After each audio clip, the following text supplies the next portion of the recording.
Doctora, al inicio de esta pandemia, digamos que había una gran prisa científica por la vacuna. Okay. Ujú. Sin embargo, todas las respuestas respecto a la vacuna son las mismas. Sí, vayamos trabajando, pero no estará lista antes de 18 meses. Y con ¿Verdad? esta particularidad que usted nos acaba de comentar y lo que estamos aprendiendo de tener estas proteínas diferentes, eso todavía dificulta más la creación de la vacuna. Claro, porque cuando pensamos que tenemos la llave, la herramienta para bloquear esa llave, nos aparece con otra llave nueva que no sabíamos que tenía. Y Ujú. entonces, pero por supuesto, había una prisa científica, digamos, pues llegar a la vacuna. Después logramos ver cómo se fue transmutando a mantener esa prisa científica por la vacuna en el largo plazo, pero por una velocidad científica por encontrar una cura. Ujú. Y algo que trate de manera inmediata. Ahí tenemos la hidrocloriquina, que se usa en Costa Rica. Usted la vez pasada nos confirmó y después lo confirmó el ministro de Salud y el presidente de la Caja. Pero además se ven un montón de estudios de diferentes cosas. Está el plan, el proyecto Solidaridad de la Organización Mundial de la Salud. Además de la hidrocloriquina, que se estaba probando en Costa Rica. Hidroxicloroquina, ajá. Hidrocicloroquina, sí. Doctora, ¿qué es esta? De todo lo que usted sabe sobre este tema, ¿con qué se está experimentando en el mundo? ¿Cuáles son las otras tendencias o teorías que están caminando?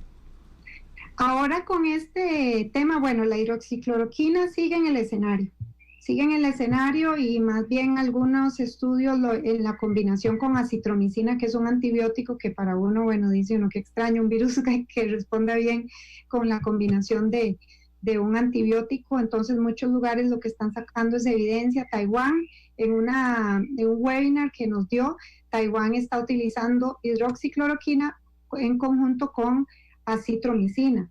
Los dos son medicamentos ya muy conocidos. La acitromicina es un antibiótico que se ha utilizado desde hace mucho tiempo y la hidroxicloroquina también. La hidroxicloroquina se utiliza para tratar el lupus, para tratar algunas neumonías intersticiales. Es un derivado también o un producto básico que también se utiliza para la malaria. Entonces, son medicamentos que no son nuevos, pero que se les está dando un nuevo uso y que en combinación han tenido experiencia que el paciente puede mejorar y disminuye la excreción viral.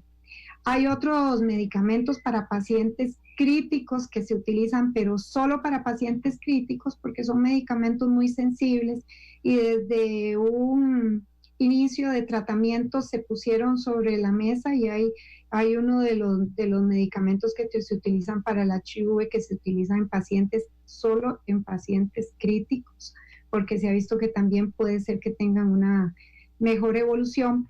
Pero el tema ahora con la aparición de los nuevos tratamientos va enfocado a los tratamientos que regulan esa defensa exagerada de nuestro organismo, de los anticuerpos. Entonces se ha hablado mucho de los anticuerpos monoclonales, ¿verdad? Todas estas familias que terminan en MAB, ¿verdad? Entonces está el ya se me fue, el tocilizumab. Ajá, que es básicamente un tratamiento de anticuerpos monoclonales que tiene familiares como el rituximab y otros que se han utilizado también para enfermedades reumáticas o colagenopatías. Y digamos, están concentrados los estudios en ese instante, aún con la Ah, hidrocicloroquina, bueno, como se diga, doctora, perdón, con este medicamento que sigue sobre la mesa la cloroquina, sí, y y el silizumab. y la citromicina que sigue sobre la mesa, ahora se están concentrando también en esos otros.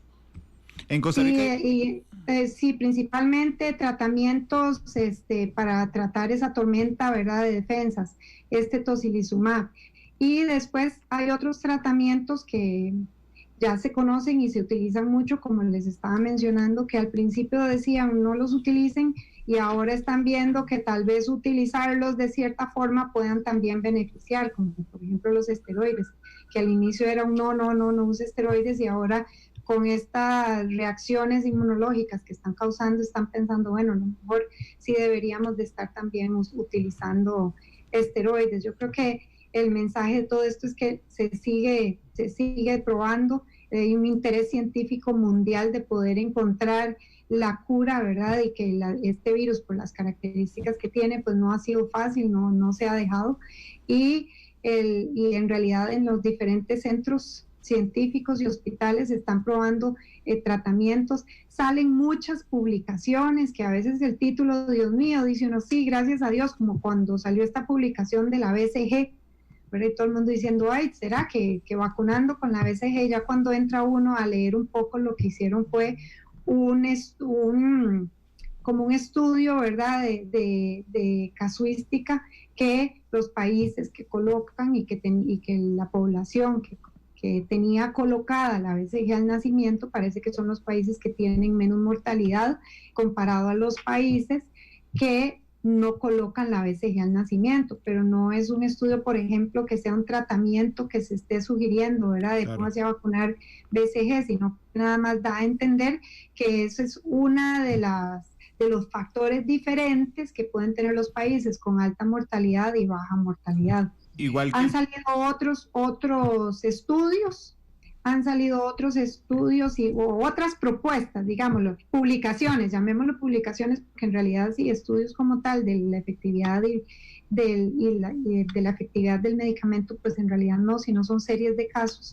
O sea, también se entretuvo un poco la idea de este medicamento que yo le mencionaba, creo que lo mencioné hace unos días, de la ivermectina. La ivermectina en realidad se utiliza para tratar parásitos, pero que también lo administraron a una serie de pacientes y parece que también le funcionó.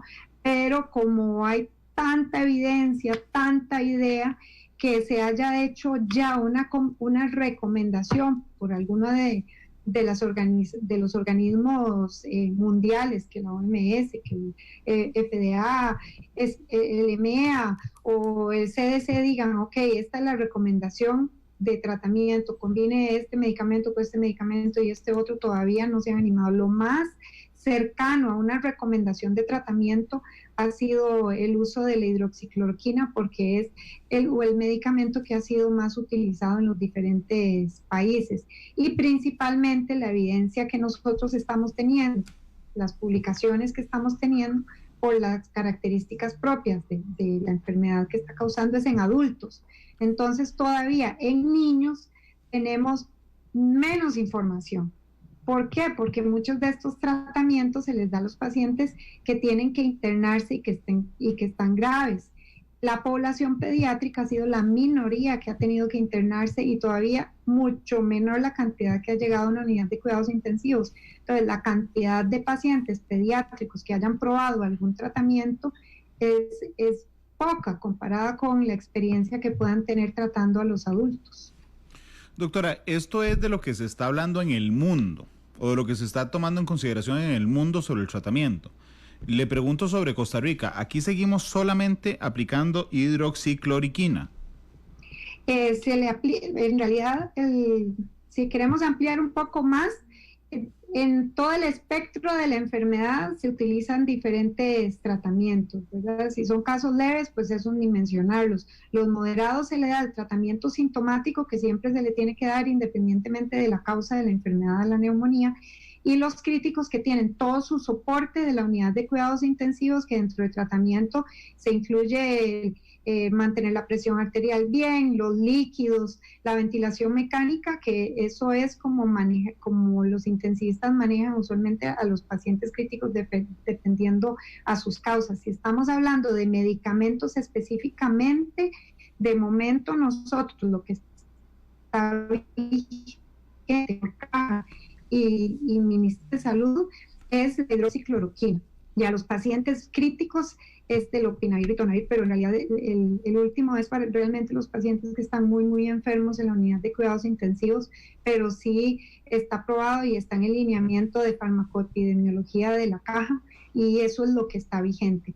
El hecho de que sea lo que continuamos utilizando es sujeto a constante revisión. Claro. Constantemente están leyendo la nueva evidencia, y si esa evidencia no es sólida, o en la mañana salió un artículo que dice es una maravilla la hidroxicloroquina, y otro país dice yo lo usé y no me funcionó, eso es un tema muy delicado para toma de decisiones, porque entonces hay que esperar que haya información más válida, más sólida, o un criterio del grupo de expertos con recomendaciones para poder hacer cambios, porque los cambios en el tratamiento, pues ustedes sabrán que implica todo lo demás, tenemos, no tenemos, dónde lo compramos, que con esta pandemia el tema de dónde lo compramos, cómo lo hacemos traer, es sumamente importante, ¿verdad? Ha sido protagónico el tener acceso a todo. La ventaja con la hidroxicloroquina y el lopinavir ritonavir es que son medicamentos que ya Caja tenía porque se utilizan normalmente para otras patologías. Entonces eso en ese momento no fue un problema. Entonces, para terminarles la idea, lo que está vigente es lo que conocemos actualmente, el tratamiento sintomático, la hidroxicloroquina, por sus 5 días, y en pacientes críticos el lopinavir ritonavir. Sí puedo mencionar que eso está en constante revisión, que en el momento en que se sienta que haya suficiente literatura o apoyo para hacer algún cambio, se hará siguiendo las recomendaciones de oficinas centrales de farmacoepidemiología. Sí, por supuesto. Y